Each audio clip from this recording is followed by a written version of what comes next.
자, 이 두 번째. 그러면 성경을 읽으면 우리한테 뭐가 좋으냐?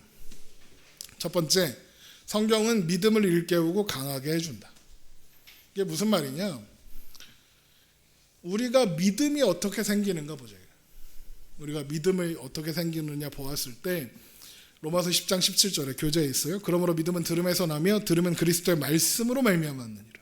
우리의 믿음은 언제나 성경을 듣는 것, 읽고 듣는 것을 통해 시작된다. 교회 오래 다녔고 설교도 오래 들었고 그래도 믿음이 없다. 아직 말씀이 그 안에 없다. 이런 뜻과 같다는 거예요. 그러니까 뜨거운 어떤 뭔가 막 그 신비로운 경험을 하고 수련회 가서 막 눈물 많이 흘려고 그렇게 은혜를 받았다고 표현하고 있지만 그 안에 믿음이 시작되려면 반드시 말씀이 있어야 한다. 말씀을 듣고 읽는 것이 없었다면 그 안에 있는 그 믿음이 과연 진짜이냐? 그건 모르는 일이다. 신비로운 체험과 신비로운 어떤 놀라운 경험을 통해서 우리를 구원으로 인도할 수는 있다. 하지만 그 안에 믿음이 생기고 시작되려면 반드시 거기에는 말씀이 선포되어야 한다. 성령님이 하나님의 말씀과 상관없이 역사하셔서 우리에게 믿음을 주시는 일은 없다는 거예요. 심지어 우리의 믿음이 성장하고 우리의 믿음이 강해지고 우리의 믿음이 온전하게 서는 그 모든 그 과정에는 말씀이 반드시 따라와야 하고 말씀으로 반드시 그것이 설명되어야 한다는 거죠. 왜? 성경이 말씀이 우리를 온전하게 하고 모든 선한 일을 할 수 있는 능력을 갖추게 하기 때문이다. 그래서 디모데후서 3장 16절에 모든 성경은 하나님의 감동으로 된 것으로 교훈과 책망과 바르게 함과 의로 교육하기에 유익하니 이는 하나님의 사람으로 온전하게 하며 모든 선한 일을 행할 능력을 갖추게 하려 함이라. 말씀을 통해서 믿음이 시작되고 말씀을 통해서 믿음이 자란다. 이게 우리의 말씀을 읽을 때 얻어지는 큰 유익이다. 두 번째, 하나님은 말씀을 듣는 일을 통해 성령을 공급하신다. 믿음으로 말씀을 듣는 것, 그것이 성령을 받는 순간이에요. 그래서 우리 사도행전 10장 11장에 기록되어 있는 고넬료 사건, 고넬료가 성령이 어떻게 그에게 임하시는지를 보면 먼저 하나님의 사자가 찾아와서 요바에 있는 베드로를 총하여 구원 얻을 말씀을 들어라 라는 계시가 있어요. 그러면 사실 천사가 이미 찾아왔으니까 그냥 천사가 성령 받아라, 너 이제 믿어라 그러면 간단하단 말이죠. 그런데 굳이 요바에 있는 베드로를 총하여 구원 얻을 말씀을 들어라. 그래서 요바에 있는 베드로를 총하여 하나님의 말씀을 경청하고 들으니까 그때 어떤 일이 일어나느냐? 영생을 주시기로 작정된 자마다 믿더라. 그리고 성령이 임하더라. 그러니까 말씀을 들을 때, 믿음으로 말씀을 들을 때 성령님이 임하시는 거고, 그래서 성령님이 하시는 역할이 뭐냐? 우리가 하나님의 말씀을 들을 때 그걸 믿을 수 있게 도와주시고, 그리고 그것을 결국에 믿게 될 때 성령님이 우리 안에 좌정하사, 이걸 이제 성령 세례라고 부르는 거예요. 좌정하사 우리로 하여금 그 말씀에 반응하여 그 믿음이 자라게 하시는 모든 역할, 그걸 성령님이 하시는 거죠. 그래서 갈라디아서 3장 5절에 너에게 성령을 주시고 너희 가운데서 능력을 행하시는 이의 일이 율법의 행위에서냐 혹은 듣고 믿음에서냐. 듣고 믿음에서냐. 성령을 주시고 너희 가운데 능력을 행하시는 이의 일이 일어났다. 뭘? 말씀을 듣고 믿을 때. 말씀을 들을 때 성령께서 우리 안에 역사하사 말씀으로 충만케 하신다. 그래서 세 번째 단락에 에베소서 5장 18절과 골로새서 3장 16절을 비교하여 보아라. 바울은 성령으로 충만해지는 것과 말씀으로 충만해지는 것을 같은 것으로 설명한다. 보세요. 오직 성령으로 충만함을 받으라. 시와 찬송과 신령한 노래들로 서로 화답하며 너희 마음에 주께 노래하며 찬송하며. 똑같은 말씀이 골로새서 3장 16절에 나오는데 골로새서 3장 16절에 뭐라고 하느냐? 그리스도의 말씀이 너희 속에 풍성히 거하여 오직 성령의 충만함을 받으라와 그리스도의 말씀이 너희 속에 풍성히 거하여가 같이 병립하고 있다. 그런 다음에 모든 지혜로 피차 가르치며 권면하며 시와 찬송과 신령한 노래를 부르며 감사하는 마음으로 하나님을 찬양하라. 똑같은 말씀인데 하나는 성령 충만, 하나는 말씀 충만으로 설명한다. 이 말은 무슨 뜻이냐? 성령 충만은 곧 말씀 충만을 이야기하는 거예요. 세 번째, 성경을 읽는 유의, 하나님은 하나님의 말씀은 생명을 창조하고 유지한다. 같은 맥락 속에 있는 거죠. 그러니까 성경이 우리를 구원으로 인도한다. 이 말은 성경이 우리를 영생으로 인도한다 라는 이야기고, 그래서 예수님이 사람이 떡으로만 살 것이 아니라 하나님의 입으로부터 나오는 모든 말씀으로 산다. 그러니까 우리가 살아가는 것, 우리가 생명을 유지하고 그리고 영원한 생명을 바라볼 수 있게 하는 모든 것들이 바로 성경이기 때문에 우리는 성경을 읽는다. 네 번째, 하나님의 말씀은 우리에게 소망을 주며 그 소망을 굳게 해준다. 여기 보면 우리에게 소망이 없는 이유는 우리에게 필요하지도 않은 것을 필요하다고 생각하기 때문이다.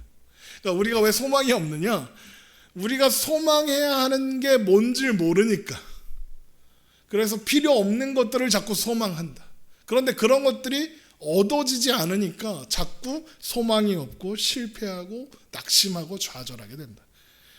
그래서 소망이 무엇인지를 알아요. 우리가 소망해야 하는 게 무엇인지, 우리가 필요로 하는 게 무엇인지 알기 위해서 성경을 읽고 성경을 공부하다 보면 알게 된다. 뭘 알게 되느냐? 우리에게 필요한 게 뭔지. 그리고 그것을 얻을 수 있는 힘이 바로 말씀에 있다. 그래서 소망을 얻기 위해서 우리는 말씀을 읽는다. 다섯 번째, 하나님의 말씀은 우리를 자유로 인도한다. 유명한 말씀이 있죠. 진리를 알지니 진리가 너희를 자유롭게 하리라. 왜 진리를 알지니 진리가 우리를 자유롭게 하느냐? 예수님께서 이 말씀을 요한복음 8장에 하실 때 같이 하시는 말씀이 뭐냐? 너희가 내 죄 가운데 묶여 있다. 이 말씀을 인식시켜요. 우리의 현실, 죄 가운데 우리가 묶여 있기 때문에 그래서 참된 기쁨과 안식과 평안을 얻지 못하고, 그러니까 자꾸 우리는 참되지 않은 것들, 우리에게 자유를 주지 않는 것에서 자유를 찾고 안식을 찾고 평안을 찾고 기쁨을 찾게 되더라. 그런 것들이 되게 매력적이어서 그런 것들이 우리한테 기쁨을 주는 것만 같고 그런 것들이 우리에게 안식을 주는 것만 같게 여겨더라. 왜 그렇게 되느냐? 우리가 어둠 가운데 갇혀 있어서 우리의 실태를 보지 못하고 우리의 현실을 보지 못하고 있더라. 그래서 우리는 빛이 필요하고 진리가 필요하다. 정신을 차려야 된다. 그러니까 말씀이 우리에게 진리를 선포하고 진리가 우리에게 자유를 선포한다. 뭘 알게 하느냐? 너의 현실을 알게 한다.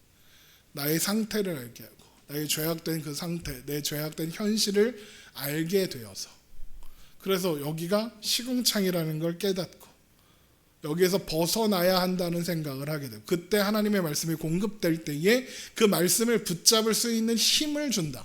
그게 말씀이라는 거예요.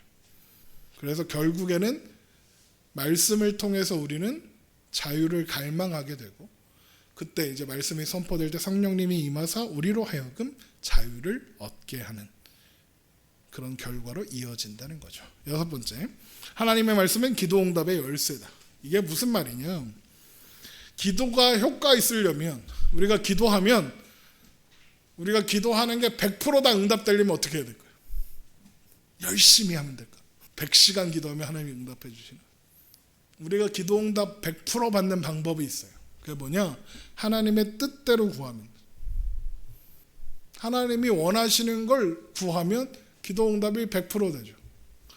그러면 기도응답이 100% 받으려면 하나님의 뜻을 알면 되겠죠. 하나님의 뜻을 알려면 성경을 읽어야 한다. 그러면 이제 이렇게 질문할 수 있을 거예요. 하나님의 뜻을 위해서 뭐하러 기도합니까? 하나님은 하나님의 뜻을 하나님의 뜻대로 이루시는 분인데 우리가 뭐하러 그걸 위해서 기도합니까? 어차피 이루실 거, 기도 안 해도 하실 거잖아요. 이런 질문을 할 수 있어요. 하나님이 원하시는 건 우리가 하나님의 뜻이 실행되는 그 한가운데 동참하는 거예요. 그러니까 그냥 하나님의 뜻을 이루시는구나 구경꾼이 아니라 하나님의 뜻을 이루어 주옵소서라고 우리가 기도할 때 하나님이 그 뜻을 행하시는 현장의 주인공으로 우리가 참여하게 되는, 하나님이 이루시는 경륜과 섭리에 우리도 숟가락을 얻는 거다, 쉽게 말하면. 그리고 그것이 우리에게 풍성한 열매를 맺게 하기 때문에, 그래서 그것이 우리를 더 풍성한 생명의 삶으로 인도하기 때문에 하나님은 말씀을 통해 하나님의 뜻을 알고 그 하나님의 뜻 때문에 기도하기를 원하신다. 그래서 말씀은 기도응답의 열쇠다라고 하는 거예요.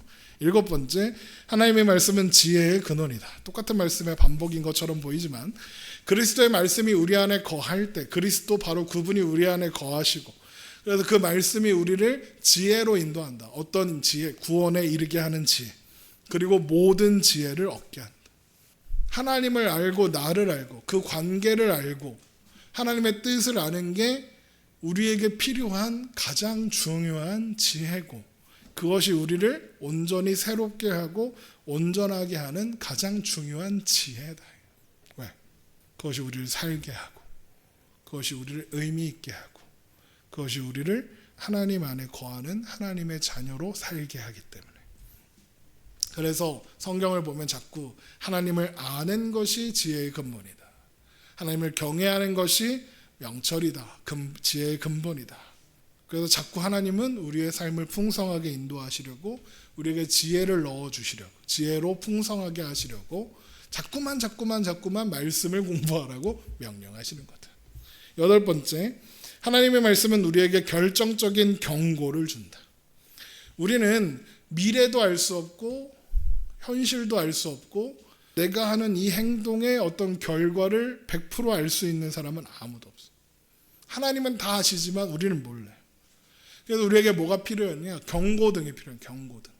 그래서 그 운전할 때 차 이렇게 보면 사방으로 센서가 달려 있어서 배 장애물 앞으로 차가 다다닥 다가가면 다다다다다닥 한다며. 이렇게 후진하면 후방 카메라가 켜지면서 카메라로만 보이는 게 아니라 소리로도 띠띠띠띠띠띠 하다가 나중에 너무 이제 극단적으로 가까워지면 삐를 가지 말라고, 가면 부딪힌다고. 성경이 바로 그런 역할을 한다. 경고등의 경고음의 역할을 한다. 그래서 말씀을 통해서 우리는 우리가 하지 말아야 하는 일들, 우리가 가면 안 되는 울타리들을 확인하고 그 울타리를 넘어갔을 때 어떤 일들이 일어나는지 예측할 수 있고, 그래서 그렇지, 하나님이 이거 하지 말라고 하셨지, 그걸 경고로 삼아 넘어가지 않게 될 수 있고, 그 넘어가지 않는 것이 우리의 안전과 안식과 평안을 공급하는 방법이 된다. 그래서 시편 19편 11절, 금 곧 많은 순금보다 더 사모할 것이며 꿀과 송이꿀보다 더 달도다. 또 주의 종이 이것으로 경고를 받고 이것을 지킴으로 상이 크니이다. 이 앞에 뭐냐면 하나님의 말씀을 금보다 사모하고 꿀보다 달고, 그러면서 주의 종이 이것을 경고로 받고 이것을 지킴으로 상이 크니이다. 말씀을 통해서 경고를 삼는 사람은 안전하다. 예를 들면 십계명, 살인하지 말라. 살인하면 안 되는구나. 그 법이 없으면 살인하면 안 되는 거 몰라요? 몰라요. 막 죽이죠. 돈을 사랑하지 말라. 돈을 사랑하면 안 돼요? 음란하지 마라. 도둑질하지 말아라. 이런 거 등등등. 그런 경고를 삼을 수 있다. 9번째, 하나님의 말씀은 마귀를 물리치게 해준다. 마귀를 물리친다면 뭔가 약간 신비롭고 뭔가 대단하고 특별한 거라고 생각하는데, 마귀를 물리친다는 건 우리 안에 우리를 유혹하고 우리를 무너뜨리려고 하는 모든 유혹과 시도들에서 이길 수 있다. 마귀는 우리의 운명을 바꿀 수 없어요. 그러니까 항상 잊지 말아야 하는 거예요. 예수님께서 죽음과 부활을 통해서 마귀를 이기셔, 사탄을 이기시고 사탄의 머리를 밟으시고, 이제 사탄의 권한이 우리의 운명을 바꿀 수 없는 자리로 우리를 옮겨 놓으셨어요. 우리는 마귀로부터 안전해요. 그런데 이 마귀가 결정적으로 패배했지만 최종적인 것은 아니어서, 그 결론은 아니어서, 마치 잔재가 남아있는 것과 같아서 이 마귀가 끊임없이 우리의 믿음을 삼키려고 해요. 그런데 우리의 믿음을 삼킬 수가 없다. 우리는 안전하다 기본적으로. 그런데 그것이 우리를 고통스럽게 하고 우리를 흔들리게 하고 의심에 빠지게 하고 회의하게 하고 우리를 자꾸 그 믿음에서 떨어뜨리려는 시도가 끊임없이 온다. 그러면 그 시도들에서 어떻게 우리가 그것을 극복하고 일어날 수 있느냐? 말씀으로 극복할 수 있다. 말씀에 너는 구원받지 못한 인간이야. 너는 자격이 없어. 네가 무슨 목사라고, 네가 무슨 집사라고, 네가 무슨 교회를 다닌다. 웃기고 있네. 너 뭐 했지? 너 저것도 했잖아. 네가 무슨 자격이 있어? 우리 마음을 자꾸 그런 식으로 흔든다. 그럴 때 그런가? 그렇지, 나는 자격이 없지. 에이, 나 같은 게 무슨 교회를 다닌다. 그러면 안 된다. 근데 그런 생각들을 어떻게 이길 수 있느냐? 성경을 알고 있으면 이길 수 있다. 아니다. 높음이나 깊음이나 그 어떤 피조물이라도 우리를 그리스도의 사랑에서 끊을 수 없다 했다. 웃기시네. 나는 자격 없지. 우리가 아직 죄인 되었을 때 그리스도께서 십자가에 죽으심으로 우리에 대한 하나님의 사랑을 확증하셨다. 어차피 우리는 자격 없는 존재다. 그런 존재를 하나님이 구원하셨다. 예수님도 광야에서 사탄에게 시험 받으실 때 꺼져 이렇게 하실 수 있는데 그렇게 하지 않으시고 말씀으로 상대를 하셨다. 왜 예수님께서 굳이 사탄의 권세를 이길 힘이 있으신 분이, 사탄을 다스릴 수 있는 분이 왜 굳이 하나님의 말씀을 통해서 사탄의 논리와 사탄의 유혹을 부쉈느냐, 파쇄했느냐? 이유는 단 한 가지. 그렇게 하는 거라고 우리에게 알려주는 거예요. 예수님께서 보여주신 거예요. 말씀으로 이겨라. 사탄 마귀가 너희를 넘어뜨리려고 하는 그 모든 시도들이 말씀을 통해서 이길 수 있다. 이걸 보여주시려고 예수님이 그렇게 하신 거다. 이거예요. 10번. 그러므로. 결론 같은 거예요. 하나님의 말씀은 크고 지속적인 기쁨의 근원이다. 이게 왜 그렇게 되느냐? 보세요. 처음 시작부터 쭉 생각해 보면 하나님의 말씀으로 인해서 우리가 믿음이 생기고, 하나님의 말씀으로 인해서 그 믿음이 자라고, 하나님의 말씀을 인해서 성령이 충만해지고, 그래서 우리 가운데 성령의 열매를 맺게 되고, 그래서 성령의 충만한 가운데 생명의 고귀함을 누리게 되며, 그래서 마귀가 우리의 그 운명을 흔들려고 하고 우리의 믿음을 흔들려고 할 때 승리할 수 있고, 그래서 자유를 누릴 수 있고, 그래서 그 가운데 참된 평안과 안전과 안식을 누릴 수 있고, 그러면 이것보다 더할 나위 완벽한 상태는 없으므로 기쁨을 누리게 된다. 그래서 자꾸 성경이 많은 사람들이 성경이 너무 좋다고, 주의 말씀이 너무 좋다고, 우리 아까 읽었던 시편 19편의 말씀에도 하나님의 말씀이 순금보다 좋고 꿀송이보다 달비다. 그런 내용을 가장 강하게 강조하고 있는 게 예를 들면 시편 119편 같은 건데, 시편 119편 72절, 주의 입의 법이 내게는 천천의 금은보다 좋으니라. 마음의 한 구석 찔리죠. 천천의 금은도 나쁘지 않은데. 그런데 말씀이 주는 유익과 말씀이 가지고 있는 그 특별한 능력을 알게 되면 천천의 금은보다 주의 말씀이 더 좋아지더라. 또 119편 127절, 그러므로 내가 주의 계명들을 곧 순금보다 더 사랑하나이다. 또 162절, 사람의 많은 탈취물을 얻은 것처럼 나는 주의 말씀을 즐거이 하나이다. 그러니까 하나님의 말씀을 얻으니 나는 다 얻은 것 같이 좋습니다. 그러는 거죠. 또 103절 보세요. 주의 말씀의 맛이 내게 어찌 그리 단지요 내 입의 꿀보다 더 다나이다. 97절, 내가 주의 법을 어찌 그리 사랑하는지요 내가 그것을 종일 작은 소리로 읊조리나이다. 말씀이 너무 좋다. 왜? 말씀의 유익을 아니까. 그럼 그 유익을 알려면, 그 말씀이 너무 좋고, 그래서 말씀이 천금보다 좋으며 말씀이 꿀송이보다 더 달고 막 이렇게 되는 사람은 뭘 해야 될까? 성경을 읽고 성경을 공부해야 한다.